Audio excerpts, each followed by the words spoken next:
نوازش نے انڈیا سے پوچھا ہے دیوالی کی مٹھائی کھانے کا حکم، دیوالی کے موقع پر لوگ مٹھائی دیتے ہیں، اس کا کھانا کیسا ہے اور اس کی مٹھائی قبول کرنی چاہیے کہ نہیں کرنی چاہیے؟ اس پر پوری امت کا اجماع ہے کہ جو بھی غیر مسلموں کے مذہبی تہوار ہیں، مذہبی رسومات ہیں، ان میں کسی قسم کی شرکت جائز نہیں ہے۔ قرآن مجید نے غیر مسلموں کی دو اقسام بیان کی ہیں، لا ينهاكم الله عن الذين لم يقاتلوكم في الدين ولم يخرجوكم من دياركم ان تبروهم، کہ وہ غیر مسلم جو تمہاری دشمن نہیں ہیں، جنہوں نے تمہیں گھروں سے نہیں نکالا، تم پر ظلم زیادتی نہیں کی، تو اللہ تعالیٰ تمہیں منع نہیں کرتا کہ ان سے اچھا سلوک کرو، بلکہ اللہ تمہیں حکم دیتا ہے کہ ان کے ساتھ اچھا سلوک کرو، کیونکہ اللہ تعالیٰ انصاف کرنے والوں کو پسند کرتے ہیں۔ خود رسول اللہ صلی اللہ علیہ وسلم کی سیرت میں آپ صلی اللہ علیہ وسلم نے یہودیوں کی، جو آپ کے یہودی پڑوسی تھے، ان کی عیادت بھی کی ہے، اور آپ صلی اللہ علیہ وسلم کی جو زوجہ حضرت صفیہ، ان کے رشتہ دار یہودی تھے، وہ ان کو ہدایہ تحفے بھیجا کرتی تھیں۔ تو غیر مسلم جس سے جنگ نہ ہو، اس کے بارے میں اچھا سلوک کا حکم ہے، اس کو ہدایہ دینا، اس کو تحفے دینا، اس پہ صدقہ کرنا بھی جائز ہے۔ لیکن اس کی ایک باؤنڈری ہے، وہ یہ ہے کہ ایسا نہ ہو کہ آپ ان کے مذہبی معاملات میں، ان کی مذہبی رسومات میں شرکت کرنا شروع کر دیں، کیونکہ کسی بھی طرح سے ان کے مذہب کو اپریشیٹ کرنا، اس کی حوصلہ افزائی کرنا جائز نہیں ہے، کیونکہ یہ اس کی علامت ہے کہ آپ کو اپنے برحق ہونے پر اطمینان نہیں ہے۔ لوگ یہ کہتے ہیں کہ وہ بھی تو ہماری عید میں شریک ہوتے ہیں، تو دیکھیں ان کے مذہب میں یہ اجازت ہے کہ ہماری عید میں اور ہمارے تہوار میں شریک ہوں، ہمارے مذہب میں اجازت نہیں ہے، تو ہم تو اپنے مذہب کو فالو کریں گے۔ ہمارے مذہب میں کرسمس ہے یا جو بھی ان کے مذہبی تہوار ہیں، ان میں کسی بھی قسم کی شرکت کی ہمیں شریعت میں اجازت نہیں دی ہے۔ ہاں، قرآن میں اللہ نے دوسرے مقام پہ فرمایا کہ اس کی گنجائش دی ہے کہ الا ان تتقوا منہم تقاہ، کوئی خطرہ ہو، اندیشہ ہو، آپ ایسی جگہ پہ رہتے ہیں جہاں غیر مسلموں کا غلبہ ہے، اور اگر آپ نے بالکل ہی بائیکاٹ کر کے رکھا تو آپ کو خطرہ ہے کہ وہ یعنی آپ پہ ظلم زیادتی کریں گے، تو ظلم سے بچنے کے لیے یا زیادتی سے بچنے کے لیے جس حد تک یعنی آپ ان کے ساتھ رہ سکتے ہیں یا گنجائش ہے اس میں، جس حد تک آپ ان کے ساتھ جو ہے وہ جوڑ پیدا کر سکتے ہیں تو کریں، لیکن بلا وجہ بڑھ چڑھ کے ان رسومات میں حصہ لینے کی شریعت میں بالکل اجازت نہیں ہے۔ یمحق اللہ الربا ویربی الصدقات، کیا عجیب آیت ہے۔ دیکھو سود کسے کہتے ہیں؟ جتنا پیسہ ہوگا اس سے مزید پیسہ بنتا ہے نا انسان کے پاس۔ 1,00,000 اگر آپ کے پاس ہے تو آپ سود پہ قرضہ دے کے 1,02,000 بنا لو گے اس کو۔ 2,00,000 ہیں تو 2 سے 2,04,000، ایسے ہی اس کو ضرب دیتے چلے جائیں، تو اس سے کیا لگتا ہے کہ پیسہ پیسے کو کھینچ رہا ہے۔ ایسا ہی ہے نا، زکوٰۃ کیا ہے؟ بالکل سود کی الٹ ہے، 100 روپے میں 2.5 روپے، ایسا ہی ہے نا۔ یعنی جو سود کے ریٹ آج کل کیا چل رہے ہیں بینکوں میں، 2% یا 2.5% نا، یہی چل رہا ہے نا ریٹ۔ کیا ہو گیا بھائی؟ 7% ہے۔ اچھا سود کا ریٹ زیادہ، تو سود زیادہ کما رہا ہے انسان، یعنی 1,00,000 پہ 7,000، 1,00,000 پہ 7,000 ریٹ ہے، تو 7% آپ 1,00,000 پہ کما رہے ہو، یعنی 100 روپے پہ 7 روپے۔ زکوٰۃ بھی جتنے زیادہ اماؤنٹ ہوگا زکوٰۃ اتنی زیادہ نکلے گی۔ 100 روپے پہ 2.5 روپے، 200 پہ 5 روپے، 1,00,000 پہ 2,500، 2,00,000 پہ 5,000۔ تو اس سے مالدار کہے گا کہ یار سود بڑھتا ہے اور زکوٰۃ پیسے کو گھٹاتی ہے، جتنا پیسہ ہوگا زکوٰۃ اتنی زیادہ زکوٰۃ ہے۔ زکوٰۃ بھی صدقے کی ایک قسم ہے نا، تو دیکھنے میں لگتا ہے کہ صدقے سے پیسہ کم ہوتا ہے، سود سے بڑھتا ہے۔ اللہ نے قرآن میں اس کی بالکل نفی کر دی۔ یمحق اللہ الربا، فرمایا اللہ سود کو مٹاتا ہے۔ اب مٹانے کا لفظ اللہ نے جو استعمال کیا، اس میں کیا حکمت ہے؟ اس پہ کھوپڑی استعمال کریں گے تو انشاءاللہ سمجھ میں آئے گی یہ بات۔ یمحق اللہ الربا، سود کو اللہ کیا کرتا ہے؟ جیسے ربڑ سے ہم کوئی چیز لکھتے ہیں تو یوں کر کے مٹاتے ہیں نا، تو ایسے اللہ سود کو کیا کرتا ہے؟ مٹاتا ہے۔ شاید اس میں یہ حکمت ہو کہ سود بظاہر تو بڑھتا ہوا نظر آتا ہے، مگر اللہ باقاعدہ ارادہ کر کے ایسے اسباب پیدا کرتے ہیں کہ بڑے ہوئے پروفٹ کو گھٹا دیتے ہیں۔ جیسے ہم کوئی چیز لکھتے ہیں نا، ایک چیز لکھے ہی نہیں، لکھ کے مٹانا تھوڑا مشکل کام ہے نا، تکلف کرنا پڑتا ہے، تو اللہ بھی باقاعدہ ارادہ کر کے ایسے کچھ حالات پیدا کر دیتے ہیں کہ وہ بڑی بھی رقم کی برکت ختم۔ کیسے حالات کہ بھئی مسائل اتنی ارننگ نہیں ہوئی جتنے خرچے اللہ نے بڑھا دیے۔ خرچے بڑھانے کے لیے ضروری ہے کسی کو بیمار کر دیا ہے بھائی، اسکول ایسے اسکولوں میں داخلہ ہو گیا، فیسیں ڈبل ہو گئی مگر ایجوکیشن نہیں حاصل ہو رہی، کوئی چوری کر کے بھاگ گیا، کچھ بھی، تو گویا اللہ ربڑ لے کے نا مٹاتے رہتے ہیں اس کو کہ تو کماتا رہے، میں یہاں کیا کرتا رہوں گا، اس کو ریموو کرتا رہوں گا، تو کرتا رہے۔ یعنی یہ نہیں ہے کہ تو کمائے، مٹی وہ چیز ہے جو پہلے لکھی جاتی ہے، خالی صفوں کو تو نہیں مٹایا جاتا نا بھائی۔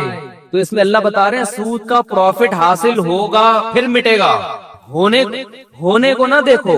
اگر اللہ یہ کہتے نا اللہ سود سے نفع ہونے ہی نہیں دیتا تو پھر اشکال ہوتا کہ اللہ سود سے نفع تو حاصل ہوتا ہے، اسی سے تو لوگ دھوکے میں آتے ہیں۔ تو اللہ کہتے ہیں میں نے کب کہا کہ سود سے پروفٹ نہیں ملے گا، پروفٹ ملے گا، لیکن میں بیٹھ کے کیا کرتا رہوں گا، ربڑ لے کے مٹاتا رہوں گا، اس کو مٹاتا رہوں گا، تم کماتے جاؤ گے، برکت ختم ہوتی جائے گی۔ ہاں فرمایا وَيُرْبِِ الصَّدَقَاتِ، اور صدقے کو اللہ کیا کرتا ہے، بڑھاتا ہے۔ اب دیکھو یہاں اربا کا لفظ ہے، ربا سے نکلا ہے، ربا عربی میں سود کو کہتے ہیں، ربا عربی میں کسے کہتے ہیں، سود کو، یعنی جو زکوٰۃ ہے نا اس پہ اللہ سودی پروفٹ دیتا ہے۔ سود میں اصول یہ ہوتا ہے کہ جتنی لیٹ پیمنٹ ہوگی سود اتنا ہی بڑھتا چلا جائے گا۔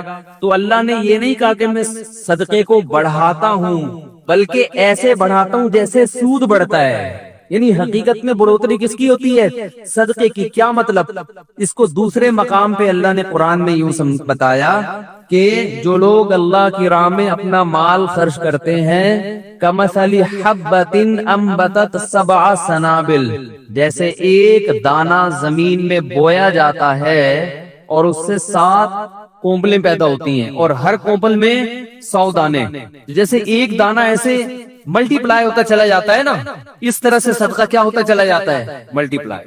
کیونکہ آپ نے صدقہ کیا، اس صدقے سے ایک تو صدقے کا ثواب ملا، اس صدقے کی وجہ سے آگے جو خیریں پھیل رہی ہیں ان تمام خیروں میں آپ کا حصہ، تو یہ بڑھتا چلا، گرو کرتا ہے۔ یہ سود میں جتنی لیٹ واپسی ہوگی اتنا سود بڑھتا چلا جائے گا۔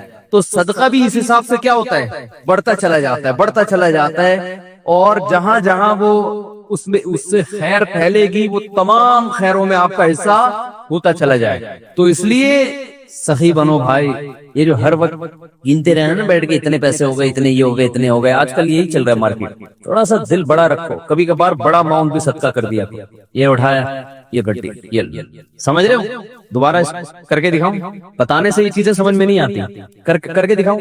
جیب میں ہاتھ ڈالا گٹی، کہیں سے آپ کو ملی بڑی اماؤنٹ نا، اچانک کوئی بڑا پروفٹ، آپ نے کہا یار پورے سال کماتے ہیں، یہ والا پروفٹ سارا کیا کر دو، بڑا اماؤنٹ آ گیا نا کہیں سے، جیب میں گڈی لے کر آ رہے ہیں، اٹھایا، بہن کو دے دیا، یہ رکھ جا، سمجھ میں نہیں آ رہی میرا خیال، اور پھر بھول جاؤ اس کو۔ یہ نہیں کہ پھر بار بار اگلے دن کل کا واقعہ یاد ہے، بہن کو بتا رہے ہیں کل کیا ہوا تھا یاد ہے نا، تو ایسا نہیں کرو۔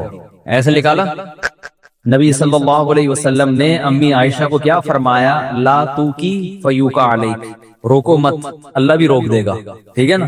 تو حساب کتاب بھی کرنا چاہیے، گھر کا خرچہ حساب سے چلانا چاہیے، آپ کو پتا ہونا چاہیے آپ کی منتھلی ارننگ کتنی ہے اور گھر کا خرچہ کتنا ہے۔ میں نے پتا ہے کیا ہے، میں نے پورا ایکسل پہ اپنے گھر کا سارا سیٹ اپ بنایا ہے، ارننگ ایک خانے میں لکھ رہا ہوتا ہوں، جو ایکسپنس ہیں وہ جتنے بھی ہیں وہ سارے، 1 گھر 2 گھر 3 گھر اور اپنا ذاتی، ایک خالی ہے، سمجھ رہے ہو، ایک کیا ہے، خالی ہے، پتہ نہیں پھر لفٹ ہی نہیں کرا رہا، خیر۔ تو پورا میں حساب رکھتا ہوں، یہ میری ارننگ ہے، ٹھیک ہے نا، یہ میرے پہلے گھر کا خرچہ، ہر چیز اس میں ڈل رہی ہے۔ اس کا طریقہ آپ کو بتا دیتا ہوں، یہ چونکہ ہمارے مذہب اور دین کا حصہ ہے یہ چیزیں، اس لیے یہ بتانا ضروری ہے تاکہ آپ کو پتا چلے کہ آپ کے بنیادی خرچے ہیں کتنے، پھر آپ اس حساب سے صدقہ بھی کر سکتے ہو، کیونکہ حدیث میں یہ بھی آتا ہے کہ اتنا نہ کرو کہ کل دوسرے سے مانگنا پڑ جائے۔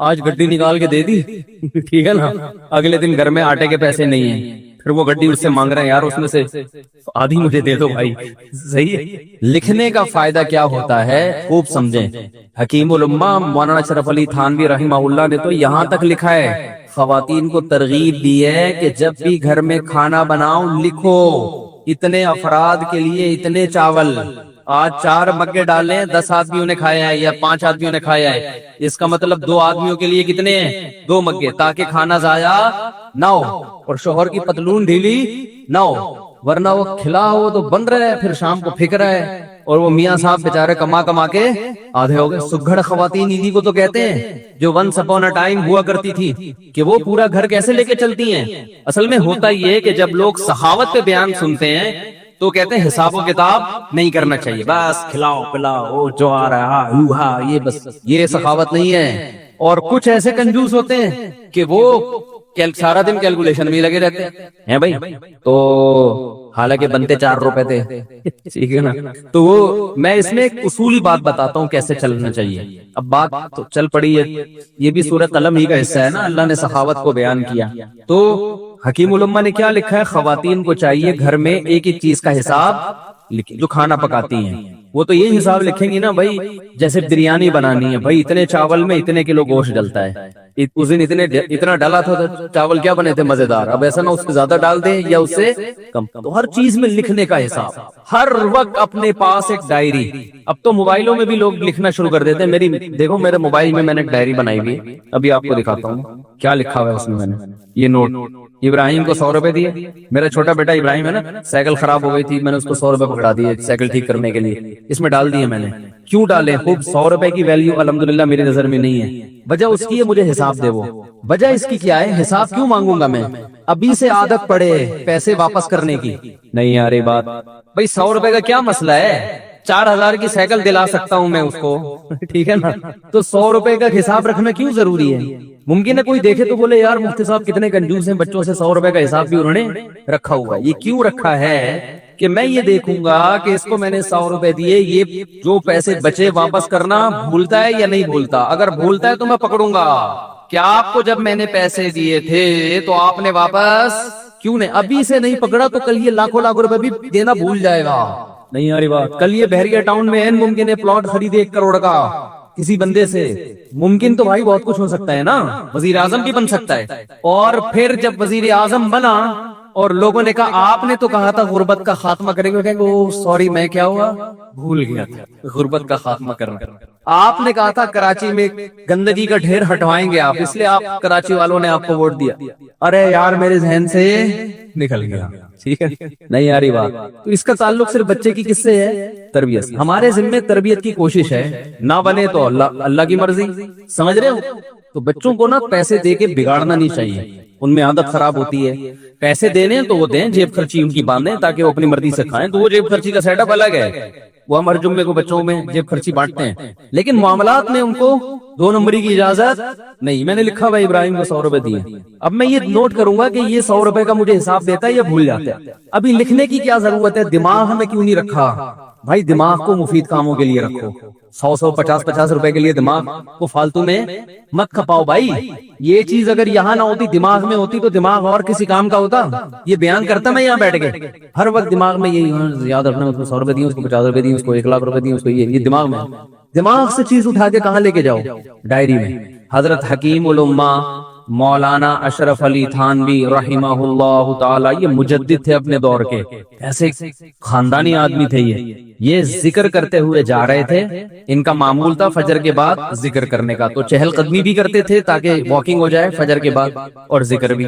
تو ایک دم رکے, جیب سے ڈائری نکالی, قلم سے, قلم ان کے یہاں رہتا تھا ہر وقت کان پہ, فوراً کچھ لکھا اور ڈائری جیب میں. کسی نے پوچھا حضرت آپ ذکر کر رہے تھے, یہ ابھی بعد میں لکھ لیتے, یہ انہوں نے کہا نہیں, میرا دماغ اللہ کی طرف ہے. ذہن میں خیال آیا, اگر میں ڈائری پہ نقل نہ کرتا نا تو وہ خیال مجھے محفوظ رکھنے کے لیے بار بار دماغ کہاں جاتا, اسی خیال کی طرف, تو وہ مجھے ذکر سے بھی غافل کرتا. وہ چیز دماغ سے کہاں آ گئی, ڈائری میں, اب جیب میں. اب دوبارہ ذکر توجہ کے ساتھ. اب یہ ڈائری کی ٹینشن ہو گئی ہے, ابھی اپنی ٹینشن کیا ہو گیا بھائی, ایسی خاندانی چیزیں ہیں یار. یہ تو زندگی میں کامیابی کے اصول ہیں اللہ کے بندو. ہمارے پاس کسی کے پاس بھی کوئی ڈائری نہیں ہوتی, لاکھوں کروڑوں کے بزنس دماغ میں چل رہے ہوتے ہیں. وسیم کباڑی سے 1 لاکھ روپے لینا ہے, سلیم گولے گنڈے والے کو 20 لاکھ روپے دینے ہیں, ٹھیک ہے نا. سب دماغ کچومبڑ بنا ہوا ہے دماغ کا, کچرا کنڈی بنا ہوا ہے دماغ.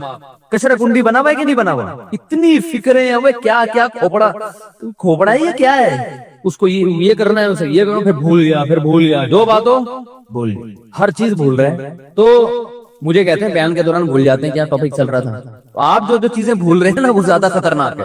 آگے کیا لکھا ہوا ہے, پھل, وہ اس کی قیمت لکھی بھی ہے. اب یہ نہیں کہ پوری ڈیٹیل کے ساتھ ایک ایک چیز ایسا نہیں، اشارے، یہ اشارے اس لیے کہ رات کو 24 گھنٹے میں ایک ٹائم جو ہے نا، یہ سب چیزیں ایکسل میں چلی جائیں گی.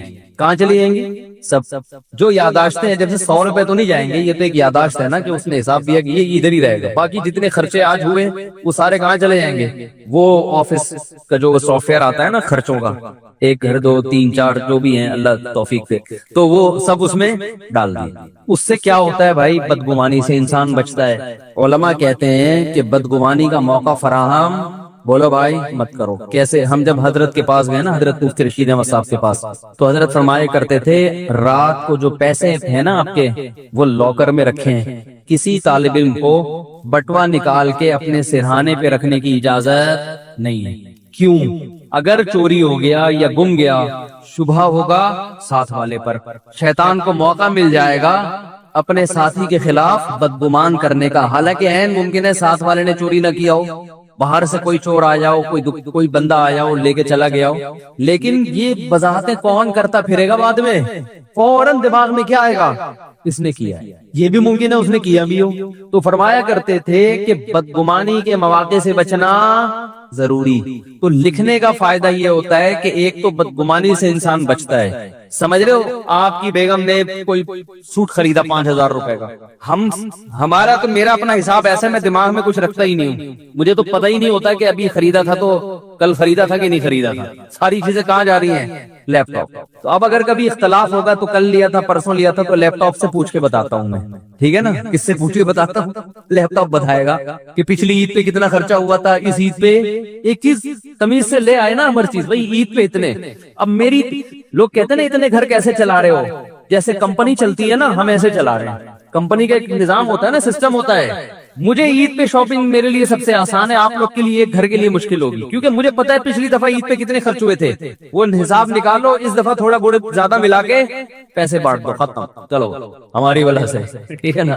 وہ رمضان سے یعنی شعبان میں ہی سارا حساب کلیئر. پیسے دے دیتا ہوں میں، بھائی اب جس نے جو خریدنا ہے خرید لے. ہر ایک فی بندہ اتنے پیسے ہیں. عید کے گریوی جو ملے گی نا عید پہ، وہ فی کس اتنی ہے. تو پھل کے حساب سے ہر چیز ایسے تمیز سے چل رہی ہے. تو اب ہوتا کیا ہے؟ لکھنے کا فائدہ کیا ہوگا؟ ادھر آپ نے اپنی ارننگ لکھی، ادھر ڈیلی بیسس پہ آپ نے اپنے خرچے ڈال دیے. مہینے کے آخر میں یہ لکھنا اس لیے نہیں ہے کہ کنجوسی کرے انسان، گھر والوں پہ خرچ نہ کرے، نہ نہ نہ، خرچ کرے کھول کے، جتنا اللہ نے آپ کو دیا دبا کے کریں خرچ. بعض دفعہ لکھا جاتا ہے کنجوسی کی بیس پہ. بیگم ایک آم تم نے آج کھایا تھا، لیپ ٹاپ میں لکھا ہوا ہے، کل دوبارہ آم کھانے کی آپ کو اجازت نہیں ہے. یہ نہیں، یہ مقصد نہیں ہے. کہیں آپ سمجھ رہے ہوں کہ مفتی صاحب گن گن کے کھلا رہے ہیں گھر والوں کو، ایسا نہیں ہے. آم کے تو بارے میں میرا نظریہ یہ ہے کہ آم کے لیے کھانے کا لفظ ہی آم کی توہین ہے. آم کے لیے جو لفظ استعمال ہوتا ہے وہ کون سا؟ پھوڑنا. میں تو کہتا ہوں بھائی آم جب کھانے ہو تو کھلانا ہے تو پھر ہم کھائے گا ہی نہیں. پھوڑنے کی اجازت ہو تو ہم کھائیں گے. تو ایک آدھ آم سے مزہ نہیں آتا. خیر اللہ نے اگر دیا ہو تو انسان کرے، نہیں دیا تو صبر کرے انسان. تو اس کا فائدہ کیا ہوگا؟ جب آپ یہ ہر چیز لکھیں گے تو آپ کو پورے مہینے اندازہ ہوگا. ایک فائدہ یہ ہوگا کہ آپ کے خرچے آپ کی ارننگ سے کم ہیں یا زیادہ. اگر بیلنس وہ اس میں خود بخود بیلنس آ رہا ہوتا ہے نا، اتنا بیلنس رہ گیا، اتنا رہ گیا، اتنا رہ گیا، اتنا رہ گیا، تو ممکن ہے 31 تاریخ کو آپ کا بیلنس مائنس میں جا رہا ہو، -50,000. اس کا مطلب آپ سے بڑا بیوقوف دنیا میں کوئی ہے ہی نہیں. کیونکہ دنیا میں جس آدمی کی کمائی کم اور خرچہ زیادہ، اس کا مطلب وہ اپنے آپ کو بھیک مانگنے کے لیے تیار کر رہا ہے. باتیں چوتھی شادی کی کر رہا ہے، لیکن حالات ایسے ہیں کہ بقیہ بھی یا تو بھاگ جائیں گی یا یہ کشکول لے کے بھیک مانگے گا. یہی مطلب ہے کہ نہیں ہے؟ تو پہلا فائدہ آپ کو یہ ہوگا کہ قرآن نے جو ہمیں حکم دیا ہے کہ اعتدال سے خرچ کرو، وَلَا تَبْسُطْهَا كُلَّ الْبَسْطِ، نہ اتنی کنجوسی کرو اور نہ اتنی سخاوت کرو کہ کل لوگوں سے بھیک مانگنی پڑے. تو یہ جو میانہ روی قرآن کا حکم ہے، اس حکم پر عمل کرنا اس وقت تک ممکن ہی نہیں ہے جب تک آپ کو یہ نہ پتا ہو کہ میری ارننگ زیادہ ہے یا میرے خرچے زیادہ ہیں. اگر آپ نے دیکھا کہ آپ کے خرچے زیادہ ہو رہے ہیں تو پھر اس میں کیا کرو؟ بے ڈھنگے طریقے سے خرچے کم نہیں کرو. پھر آپ نے یہ دیکھنا ہے کہ ان میں کون سے خرچے ایسے ہیں جن میں کمی صحت کے لیے نقصان. ترجیحات کیا؟ سب سے پہلے صحت ہے نا. ارے کیا ہو گیا؟ اب آپ نے کیا کیا؟ فروٹ کا خرچہ کم کرنا شروع کر دیا. نہ بھائی بچوں کے کھلونے نکال دو یہاں سے، خرچوں میں کھلونے آ رہے ہیں نا، سائیکل کیا کر دو بھائی، 4000 کی سائیکل نہیں بنتی آئندہ، یہ نہیں ہوگا، ٹھیک ہے نا، نکالو اس کو، ٹھیک ہے۔ بہت سارے خرچے، میں نے جب یہ لکھنا شروع کیا تو مجھے اندازہ ہوا کہ بھائی ہوٹلنگ پہ ٹھیک ٹھاک خرچ ہو رہا ہے، تو وہ میں نے مینج کیا۔ ہوٹلنگ میں نکلنے لونڈے لپاڑوں کے ساتھ، ہمارے بھی ہم دوست ہیں وہ نکل گئے وہاں جا کے کھا رہے ہیں ادھر شنواری پہ، کبھی بکرے کے وہ چانپے پھوڑ رہے ہیں، کبھی دیکھا بھائی وہ ٹھیک ٹھاک آ رہا ہے، چانپے وہاں پہ جو ہے نا یہ ٹھیک ٹھاک خرچہ تو میرا کہاں نکل رہا ہے۔ تو اگر آپ کے خرچے زیادہ تو آپ نے سب سے پہلے کس پہ کنٹرول کرنا ہے؟ ہوٹلنگ، بھائی یہ کم کرو، سمجھ میں نہیں آ رہی تو میں گھر چلا جاتا ہوں بھائی، اس کو کیا کرنا ہے؟ کم کرنا ہے، یہ نکالو، چائے گٹکا نکالو، سگریٹ نکالو۔ بہت سارے خرچے ایسے ہوں گے جو آپ کو اندازہ ہوگا کہ فالتو کے ہیں مگر ان پہ خرچ بہت زیادہ ہو رہا ہے۔ تو پہلا فائدہ یہ ہوگا کہ آپ مستقبل کے لیے بھیک مانگنے سے بچ جاؤ، اور گھر والوں پہ سختی بھی کرنی پڑے گی، بیگم دیکھ لو تمہارے سامنے ہے یہ خرچہ ہے، اور انڈے پراٹھے دیکھو یہ آ رہا ہے، ٹھیک ہے، اب تم بتاؤ میں کہاں سے لے کر آؤں یہ؟ تو گھر والی سمجھدار ہوگی تو مان جائے گی بھائی ٹھیک ہے تھوڑا کنٹرول میں کرو اس کو، تو گھر والوں سے مشورہ کرو، بتاؤ کیسے کنٹرول کریں اس کو، مشورے کے بغیر کرو گے تو وہ خرچہ کنٹرول میں آ جائے گا، بیگم کنٹرول سے باہر نکل جائے گی، اس کو بٹھاؤ، بولا آپ کے سامنے ہی ہے دیکھ لو بھائی، تو آپ بتاؤ نا اب اس کو کیسے کنٹرول کریں، مل جل کے کچھ کرتے ہیں تو کون سے خرچے کم کریں، آپ بتاؤ، اگر عید پہ اتنی شاپنگ ہم ہر سال کرتے رہے تو بیگم یہ تو مسئلہ کیا ہو جائے گا، تھوڑا عید کو کم کر لو۔ تو بہت سارے یعنی آپ کے سامنے ہر چیز موجود ہوگی، ہر چیز کا نا میرے یہاں کھانا بنا ہوا ہے، کھانا، گوشت پہ اتنا خرچ ہوا، دودھ پہ اتنا خرچ ہوا، انڈوں پہ اتنا خرچ ہوا، سبزی پہ اتنا، ایک ایک چیز ریٹرن میں موجود ہے الحمدللہ۔ تو اب اچھا پہلا فائدہ، دوسرا فائدہ، اگر آپ نے دیکھا کہ آپ کے خرچہ آپ کی سیلری سے کم ہے، الحمدللہ مینج ہو رہا ہے، بھیک مانگنے کی ضرورت نہیں پڑے گی، تو دوسرا فائدہ آپ کو اس سے یہ ہوگا کہ آپ کو اندازہ ہو جائے گا کہ یار میری سیلری مثال کے طور پر 50,000 ہے، 1,00,000 ہے، میرے خرچے 99,000 ہو رہے ہیں، لیکن یہ جو 99,000 میرا خرچہ ہو رہا ہے اس میں 25% تو اس فالتو کام پہ خرچ ہو رہا ہے، سمجھ رہے ہیں؟ تو میں اس کو بچا کے ماہانہ 25,000 روپے بچا سکتا، اس 25,000 میں جائز کمیٹی ڈال سکتا ہوں، کچھ 25,000 کا ہر مہینے گولڈ خرید سکتا ہوں، بہت کچھ ہو سکتا ہے نا بھائی۔ تو اتنی بچت کے بعد 1,00,000 کے بعد بحریہ ٹاؤن کا پلاٹ 1 سال کے بعد، میں مذاق کر رہا ہوں، بحریہ ٹاؤن والے کو بتاؤ گے نا وہ مارے گا، بولے گا میری توہین نہیں کرو، 25,000 میں ایک مثال دے رہا ہوں، یہ 25,000 کے 25 لاکھ بھی تو ہو سکتے ہیں، کچھ بھی ہو سکتا ہے۔ یعنی آپ نے ادھر سے چیک کیا، مجھے تو بڑا فائدہ ہوا تھا کہ میں نے جب چیک کرنا شروع کیا مجھے اندازہ ہوا بھائی یہ پیسے بلا وجہ کے اتنا بڑا اماؤنٹ خرچ ہو رہا ہے، ہوٹلوں کی چائے پر اور فلاں پر، اور اتنا اس پہ ہو رہا ہے کہ یہ بچ کے بہت اچھی جگہوں پہ بولو بھائی خرچ ہو سکتا۔ تو آپ جب خود کریں گے تو بہت سی راہیں آپ کے سامنے کھلیں گی۔ تیسرا فائدہ یہ ہوگا کہ آپ کو یہ پتا چل جائے گا کہ بھئی یہاں سے مینج کرنے کے بعد میری جو سیلری ہے نا اس میں سے میرا بچتا اتنا ہے، تو میرے گھر کے مہینے کے اتنے خرچے تو بہرحال ہیں ہی، اس سے زیادہ کیا ہے گریوی۔ اب صدقات و خیرات میں آپ کو کیا ہو جائے گی آسانی، اس میں ایک کام اور کرو، ہم میں چونکہ توکل کم ہے تو آپ اتنا اماؤنٹ جمع کرو گولڈ کی شکل میں کہ آج آپ کی تنخواہ اگر چھوٹ جاتی ہے، آپ کو جاب سے نکال دیا جاتا ہے، تو گولڈ کی شکل میں آپ کے پاس 1 سال کا راشن، بولو بھائی مثلا آپ نے وہاں کیلکولیشن کی، آپ نے اندازہ لگایا کہ میرا ماہانہ خرچہ 1,00,000 ہے، ایک مثال دے رہا ہوں، ایک نارمل ایک فیملی والے 1-2 بچوں کے ساتھ 1,00,000 بہت اچھے طریقے سے ہو جاتا ہے، اندازہ لگا لیجیے جی میرا ماہانہ خرچہ کتنا ہے 1,00,000، تو آپ نے ایک ہدف بنایا کہ یار میں نے 12,00,000 روپے جمع کرنے ہیں، اتنا جمع کرنا نا کہ آج اگر جاب چھوٹ جاتی ہے تو کسی کے سامنے ہاتھ نہ پھیلانا پڑے، آج اللہ نہ کرے کوئی آفت آ گئی، ارے کوئی بڑا خرچہ آ گیا، کوئی خدا نخواستہ خطرناک بیماری آ گئی، تو کچھ پیچھے اماؤنٹ ہونا چاہیے نا، تو وہ کتنا اماؤنٹ ہونا چاہیے؟ اگر آپ ضرورتوں کو دیکھو گے تو وہ زرداری کے پاس جتنا اماؤنٹ ہے پھر وہ بھی کم ہے، کیونکہ ہو تو کچھ بھی سکتا ہے، اور بالکل ہی زیرو پہ رہو گے تو یہ بھی غلط ہے، یار اتنا بھی نہیں، کچھ تو انسان کے پاس بیک میں ہونا چاہیے۔ تو ہم نے علماء سے سنا ہے کہ 1 سال ایک سال کی جیب خرچی پیچھے ہونی چاہیے اس زمانے میں، خاص طور پہ جب توکل کی کیا ہے کمی. اور اگر آپ نے توکل ہوگا تو آپ کے بیوی بچوں میں توکل ہو یہ ضروری نہیں. آپ نے تو کہا کچھ بھی نہیں اللہ کھلائے گا، بیگم کہ جب بھوک لگے گی نا تو ممکن ہے آپ توکل کرو، بیگم توکل نہ کرے. پھر وہ جب چتروال لگائے گی تو پھر آپ ہمیں فون کریں گے یار یہ آپ نے توکل پہ بیان کیا تھا. تو بھائی آپ کو سمجھ میں آیا، اس کو سمجھ میں آیا ہی نہیں. وہی کتے والی مثال ذہن میں رکھ لیں. وہ کتا بھونک رہا تھا تو کسی نے کہا بھونکنے والے کتے کاٹتے نہیں. اس نے کہا پتہ نہیں یہ مثال میں نے تو سنی ہے، کتے نے بھی سنی ہے کہ نہیں سنی ہے کہ بھونکنے والے کتے کاٹتے نہیں. کتے کو پتہ نہیں یہ پتہ ہے کہ نہیں پتہ. تو اب سمجھیں بات کو، آپ کے پاس جو اماؤنٹ بچے گا اس میں آپ کو اندازہ ہو جائے گا آپ کتنا صدقات و خیرات کر سکتے ہو. ٹھیک ہے نا.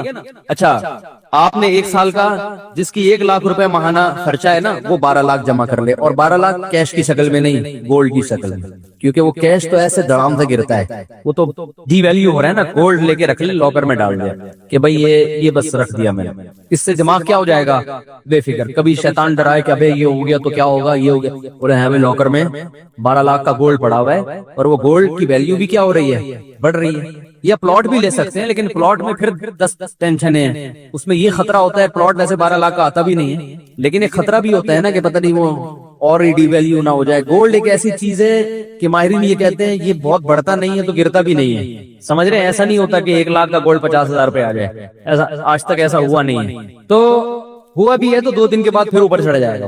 تو اب کیا کرنا ہے آپ نے، آپ سمجھیں.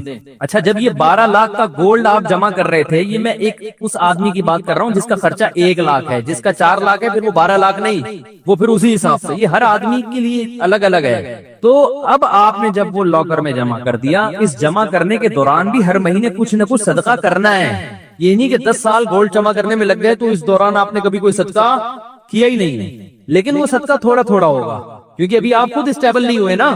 وہ صدقہ ہوگا وہ والا نہیں ہوگا جو گڈی نکالی یہ ابھی میں آ رہا ہوں اس طرف، یہ کب کرنا ہے آپ نے. وہ آپ نے کہ بھائی میں پہلے ایک بچوں کے لیے ایک جمع تو کر لوں نا کہ آج کچھ ہو گیا تو ٹھیک ہے. اب آپ نے کیا کرنا ہے کہ جیسے ہی آپ جو ہے نا تھوڑا تھوڑا ہر مہینے کرتے رہیں.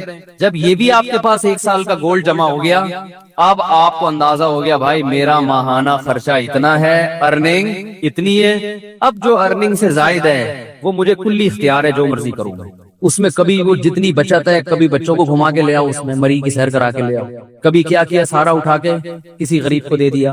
اس دوران لاٹری بھی نکلتی ہے نا لوگوں کی، بھائی کاروبار میں اچانک بہت پروفٹ ہو گیا تو کئی دفعہ بہت پروفٹ ہوا ہے، اس دفعہ کا سارا پروفٹ صدقہ. یہ ہے جو اسٹیج میں بیان کر رہا ہوں نا.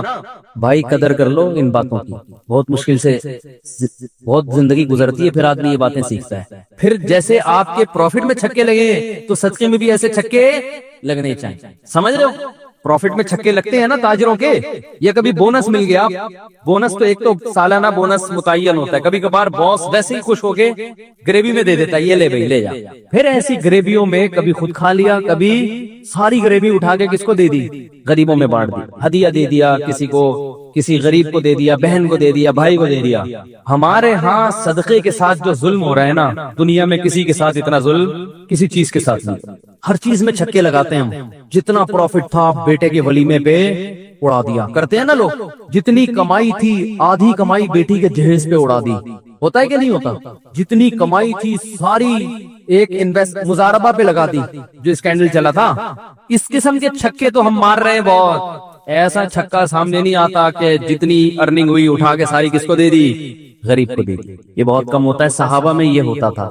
ابو طلحہ انصاری رضی اللہ تعالی عنہ نبی صلی اللہ علیہ وسلم کے پاس آئے، عرض کیا یا رسول اللہ، مجھے اللہ نے قرآن میں جو آیت بیان فرمائی ہے کہ تم نیکی کی حقیقت کو اس وقت تک نہیں پہنچ سکتے جب تک محبوب چیز اللہ کی راہ میں صدقہ نہ کرو. یا رسول اللہ مجھے سب سے محبوب میرا باغ ہے، پورا باغ صدقہ. تو یہ کیا ہے؟ چھکے ہیں. ٹھیک ہے نا. کرکٹ کے میدانوں میں چھکا لگانے سے سوائے تالیوں کے کچھ بھی حاصل نہیں ہوتا. اصل جو چوکے اور چھکے جس پر قیامت میں آپ کو اللہ کی طرف سے ٹرافی ملے گی نا، وہ یہ والے چھکے ہیں. ایک آخری بال پہ چھکا مار لگایا تھا نا جاوید میاں داد نے, ہم بھی چھوٹے تھے اس وقت, بہت 2-2 فٹ چل رہے تھے ہم بیڈ پہ نا, آخری بال پہ چھکا مارا تھا تو اس وقت تو عقل نہیں تھی, اتنا خوش ہو رہے تھے جیسے پتہ نہیں کیا ہو گیا. شارجہ کب تھا, اس پہ جاوید میاں داد نے آخری بال پہ کیا لگا دیا تھا, مزہ بہت آیا تھا, وہ قلبازیاں کھا رہے تھے. ٹھیک ہے وہ بھی ایک چھکا تھا, قوم خوش ہوتی ہے جیت کے, لیکن بھائی آخرت میں اس چھکے کی اللہ کی نظر میں کوئی ویلیو نہیں. چھکا کسے کہتے ہیں؟ اچانک ایک دم بہت بڑا کام ہو گیا نا, تو یہ جو چھکے ہیں نا اچانک اٹھا کے اتنی بڑی رقم, ایسے چھکے صحابہ نے بہت لگائے ہیں اور آج بھی لوگ اللہ والے لگاتے ہیں. اس قسم کے چھکے لگائے, ایک دم اٹھو کسی دن صبح بولو بیگم میرا میٹر شارٹ ہو گیا. میٹر شارٹ ہونے میں کیا ہوتا ہے, جو لوگوں کو قرضے دیے ہوئے نا وہ واپس لینا شروع کر دیتا ہے.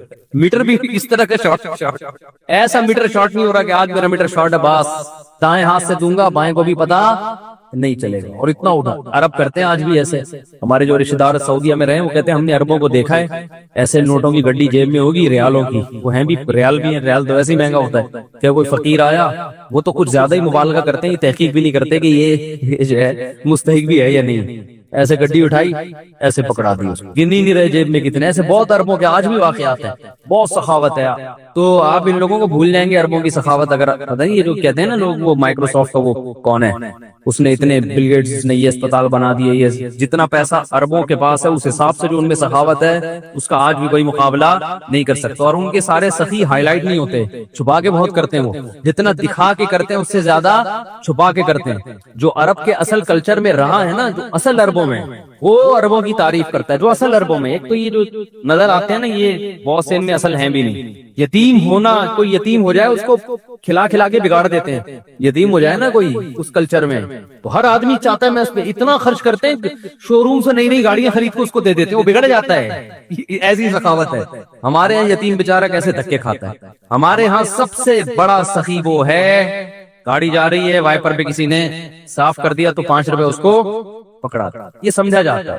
باقی الحمدللہ ہمارے یہاں بھی بڑے بڑے سخی موجود ہیں, اور غیروں سے بہرحال پھر بھی ہم بہت اچھے ہیں. ابھی یہ کورونا وائرس میں جب یہ راشن کی تقسیم کا عمل آیا نا تو ہمیں اندازہ ہوا کہ بھائی لوگوں میں اللہ نے بڑا جذبہ رکھا ہے بھائی, ہماری قوم میں بھی, اور بہت خرچ کرنے کا جذبہ. خیر اب میں جلدی سے اپنی بات کو آگے لے کے چلتا ہوں. تو یہ سمجھ میں آ گیا کہ اپنے ہر خرچہ کیا کرنا ہے, ڈائری لے کے لکھنا ہے اور شام کو اس کو لیپ ٹاپ میں ڈال دینا ہے. اس سے 3 فائدے ہوں گے, بچت کتنی ہے آپ کی, سخاوت کتنی افورڈ کر سکتے ہیں, کتنی افورڈ نہیں کر سکتے, اور ضرورت کتنی ہے. اس کے بعد پھر دماغ فریش کہ یار میری ضرورتیں اللہ کیا کر رہا ہے, پوری کر رہا ہے, بس اتنی میری ضرورت ہے.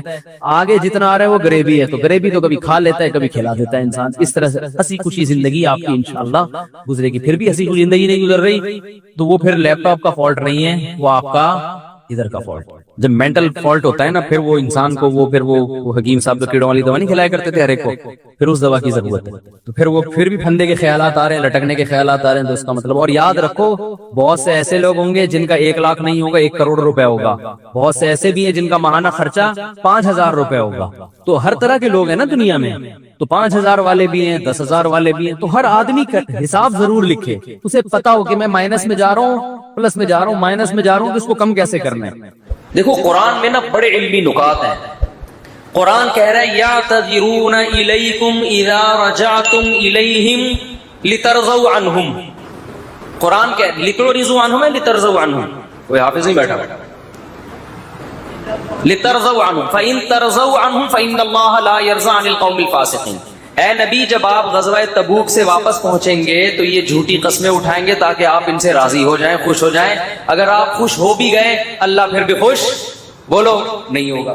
دیکھو یہاں نبی کو خوش کرنے کا ثواب کیوں نہیں مل رہا, کیونکہ یہاں نبی کو خوش کرنے سے مقصد اللہ کو خوش کرنا نہیں ہے. تو قرآن کہہ رہا ہے ایسی خوشی کا میں ایسی خوشی پہ خوش نہیں. اور کعب ابن مالک, مرارہ ابن ربی اور ہلال ابن امیہ, ان 3 صحابی نے سچ بول کے نبی کو ناراض کر دیا. منافقین نے جھوٹ بولا نا کہ یہ عذر تھا یہ عذر تھا, ہم تبوک میں اس لیے نہیں آ سکے, یہ مسائل تھے یہ مسائل تھے. نبی عالم الغیب نہیں, آپ نے کہا چلو بھائی ایسے ہی ہو, آپ خوش ہو گئے ٹھیک ہے بھائی جاؤ, کوئی سزا نہیں, کچھ بھی نہیں. اللہ نے کہا آپ خوش ہیں, اللہ نہیں خوش ان سے. دوسری طرف منافقین جو مخلص صحابہ تھے 3, کعب ابن مالک, مرارہ ابن ربی, ہلال ابن امیہ, یہ 3 صحابی نے سچ بولا.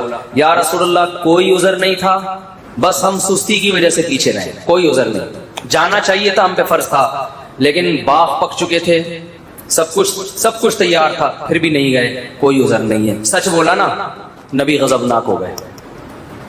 نبی کیا ہو گئے؟ اس لیے نہیں کہ سچ بولا ہے, اس لیے کہ جب کوئی عذر نہیں تھا تو پیچھے رہنے کا کوئی جواز بنتا نہیں. آپ نے فرمایا قم, جاؤ یہاں سے, حتی یقضی اللہ فیکم, اللہ فیصلہ کرے گا تمہارے بارے میں.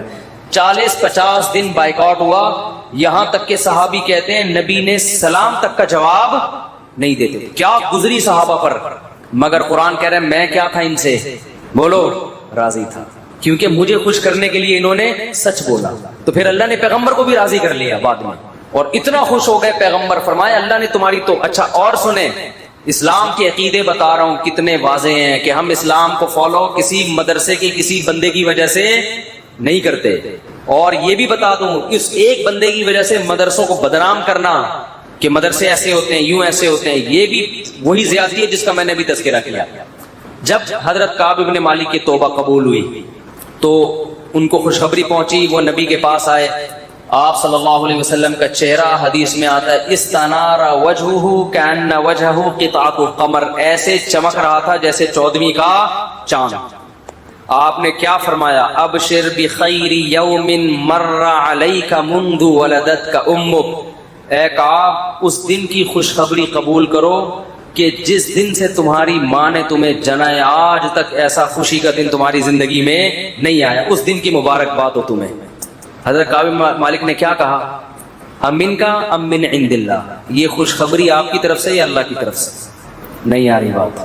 اس فکر میں لگے ہوئے ہیں کہ اللہ راضی ہے کہ نہیں ہے. دیکھو نبی کے راضی ہونے کا تو یقین ہو گیا نا, یہ نہیں سمجھ میں آئے گا تو آسان کیس نہیں ہے, بہت مشکل کیس ہے.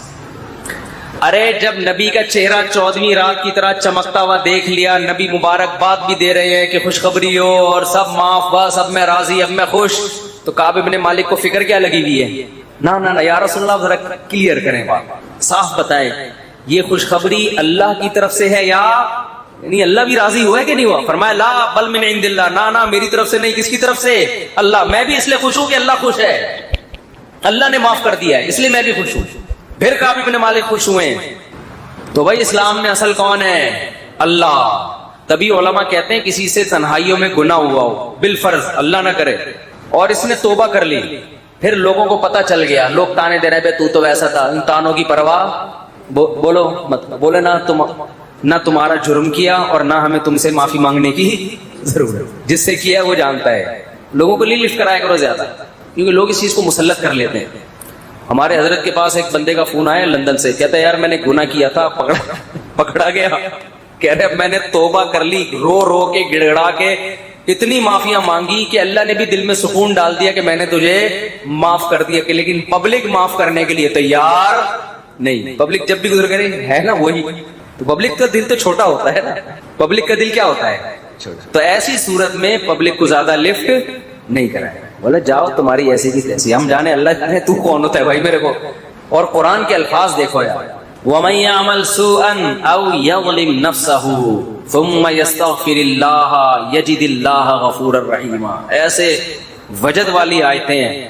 فرمایا جو بھی گناہ کرے گا, اپنی جان پہ ظلم کرے گا, ظلم ہو گیا, گناہ ہو گیا, شیطان نے بہکا دیا اس کو, غلط ہو گیا اس سے, حقوق العباد سے اس کا تعلق نہیں ہے, کیونکہ حقوق العباد میں پھر اس بندے سے بھی معافی مانگنا ضروری. کچھ جرائم ایسے ہیں جو اللہ اور بندے کے آپس کے معاملات. فرمایا پھر اس کو خیال ہوا کہ بھائی خدا تو انتقام لے گا, اور ویسے بھی غیرت کے خلاف ہے, جس نے اتنے احسانات کیے اس کو ناراض کرنا.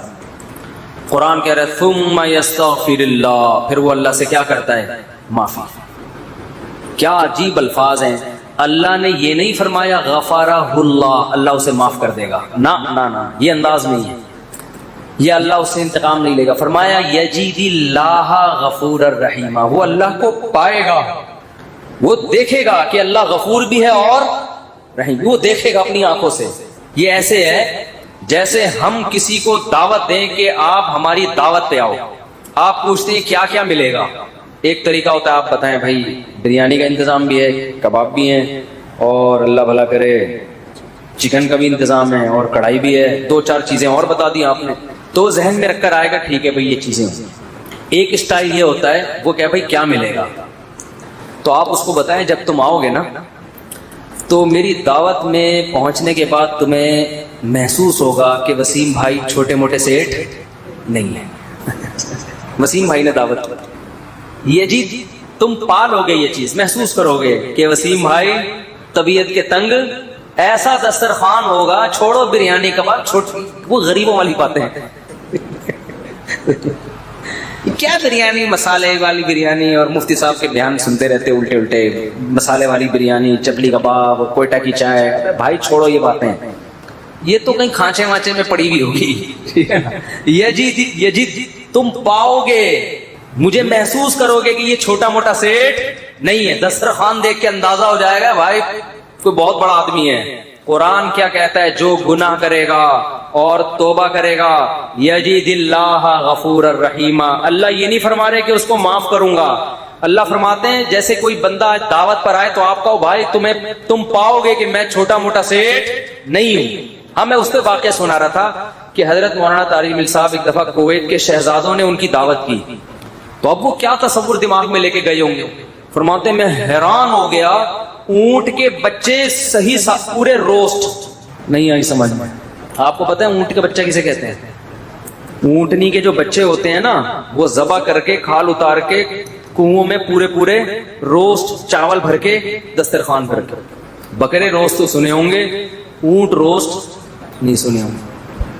اب جو شہزادے ہیں ان کے لیے یہ کوئی اتنی بڑی چیز نہیں ہے, ان کی یہ بریانی ہے, ٹھیک ہے نا, ان کی یہ کیا ہے. اب ان سے اگر مولانا طارق جمیل صاحب پوچھیں شہزادوں سے جی آپ کی دعوت ہے کیا کیا ملے گا, تو ان کو غصہ آئے گا نا, نہیں آ رہی سمجھ میں یار. وہ بھائی ان کو غصہ آئے گا نا کہ یار ہم کویت کے